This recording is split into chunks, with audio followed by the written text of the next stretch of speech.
Since getting here around 10 o'clock, a little bit before 10 o'clock, I haven't seen a whole lot of young people going in. A small handful, yes. And it's possible the young people showed up earlier. That's a possibility that the younger attendees showed up before 10 o'clock, and I didn't see them arrive. But it's also possible they just didn't show up at all, after having seen my picket signs and engaging in a free and responsible Google search for the truth and meaning of what's written on them. They might have decided, you know, we don't particularly want to be too closely associated with a church that misuses Canada's blasphemy law and clergy, sex abuse, cover-up and denial legal-billing that seeks to conceal such despicable crimes as pedophilia and rape committed by certain Unitarian Universalist ministers. To say nothing of certain Unitarian Universalist Sunday school teachers and certain Unitarian Universalist lay people.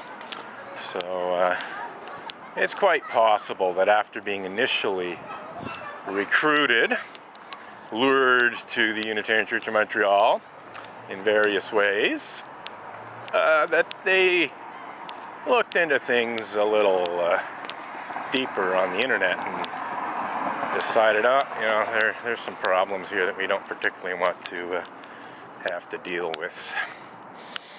Not that Montreal Unitarians actually do deal with the problems that I'm protesting against. They generally try to conceal them and cover up and hide them. They don't actually responsibly deal with them by entering into dialogue with me in order to resolve the problems that are the cause of my protest.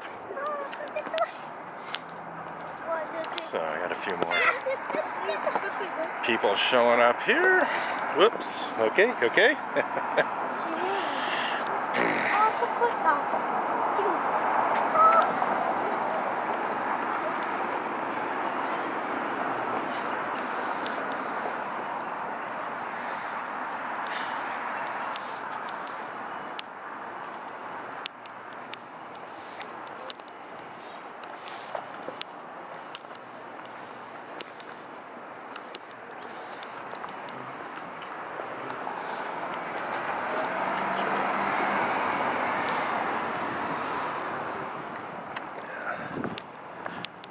Smile out of that passerby. Okay,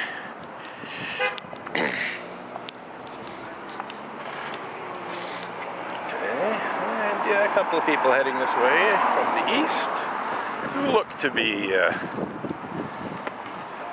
coming to church this morning. So I'll just make sure my signs are facing towards them.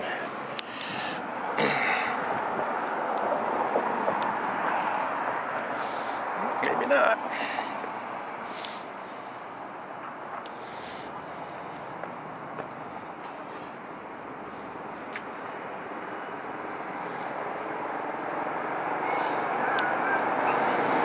I got a nice smile from this passerby as well.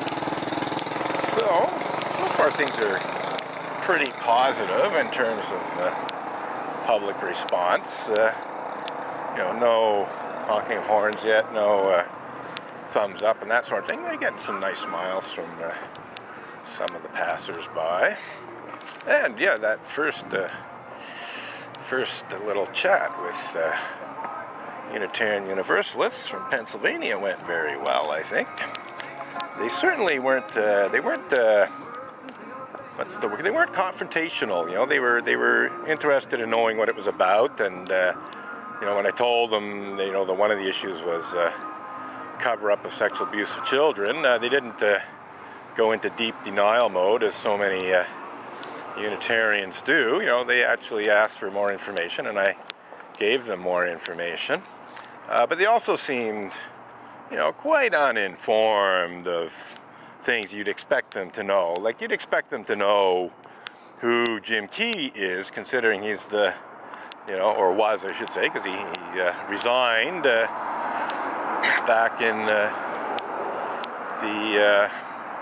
spring and left this mortal coil sometime later in the summer. Anyway, Jim Key was the moderator of the Unitarian. It was, I mean, I get used to saying was when it comes to talking about Jim Key, but he was the Unitarian Universalist Association's moderator, that is the chairperson of the UUA's Board of Trustees, and he was definitely part of the problem when it comes to Unitarian Universalist cover-up and even outright denial of sexual abuse of children, or as the Unitarian Universalist Association's Canadian attorney might put it, such despicable crimes as pedophilia. What?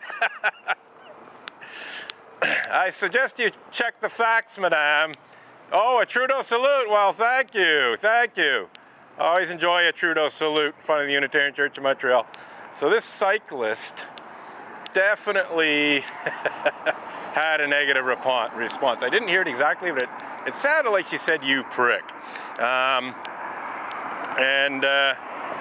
Yeah, that's kind of interesting, but nonetheless, I think she has responded negatively before, in a disapproving manner before. So she's one of those people who disapprove of my protest in front of the Unitarian Church of Montreal, and clearly shows it by giving me a Trudeau salute. That is showing me her middle finger. Anyhow, if she just bothered to check the facts, she might not be quite so disapproving of my protest. Anyhow, it's one of these ignorant people, I think, who don't know the facts, don't want to know the facts, and make no effort to determine what the facts are. And it's hard to tell, why is it that she disapproves of the protest? Does she think that I'm not being truthful, or is she one of those, small minority of people who just think it's wrong to protest in front of any church for any reason whatsoever? There are some people who just think it's wrong to protest in front of a church for any reason whatsoever. It's just not done kind of thing, So that's a possibility, in which case I just say she's, one of those silly people. But nonetheless, it's hard to tell why she disapproves of my... Not quite sure what that guy said. And I don't know if it was positive or negative, because I really couldn't tell what he said, but he definitely reacted one way or the other. And since we're talking about reactions, negative and positive, if you average it all out, over time, over the full extent of this protest, the positive responses from the public are overwhelmingly greater than the negative responses from the public. The ratio is somewhere in the order of like 1 or maybe at most 2 negative responses out of every 10 responses. So you got like 8 or 9 positive responses to 1 or 2 negative responses. So basically at least 3/4 of the people who see the protest and react to it react in a positive way, and it could be as much as 80 or 90%. So anyhow, we shall continue to circulate here for a bit, but I don't think I'm going to circulate here too much longer. I got here a little on the late side, and I think what I'm going to do is go have a coffee break and come back and protest as people are leaving. And we're coming up to the end of a half hour here. So I think what I'm going to do is, once this half hour of video time runs out, I will go and have a little coffee break, and then I will come back at around, 12:30, quarter to 1, and display the picket signs as people are exiting, and maybe even have a chat possibly with this couple from Pennsylvania who spoke with me as I was just starting up the protest. It'd be nice to be able to have some further conversation with them, especially if they were fed a line of bullshit by Montreal Unitarians after they went in, which is entirely possible. Indeed, I'd say it's quite probable that if they asked questions about my protest, that they would have been given a misleading and to some extent even outright false response to their questions.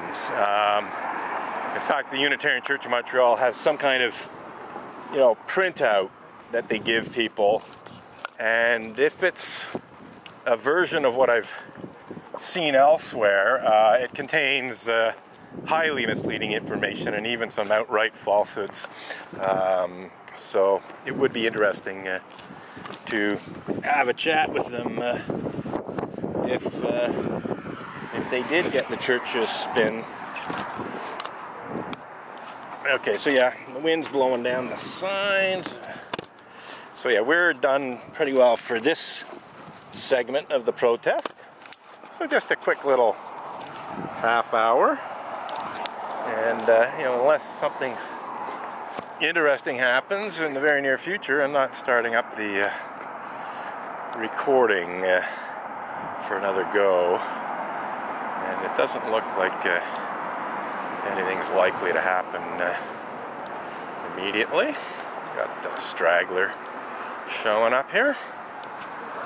But anyhow, let's see. A few more people coming this way. Got lots of cars, lots of road traffic, but yeah, there's one person making their way here, but I really think I'm going to pack it up for now and call it a day for now. May come back or may not. I'll just have a coffee and decide if I want to come back or not. But yeah, I think we're pretty well done for this morning, unless something spectacular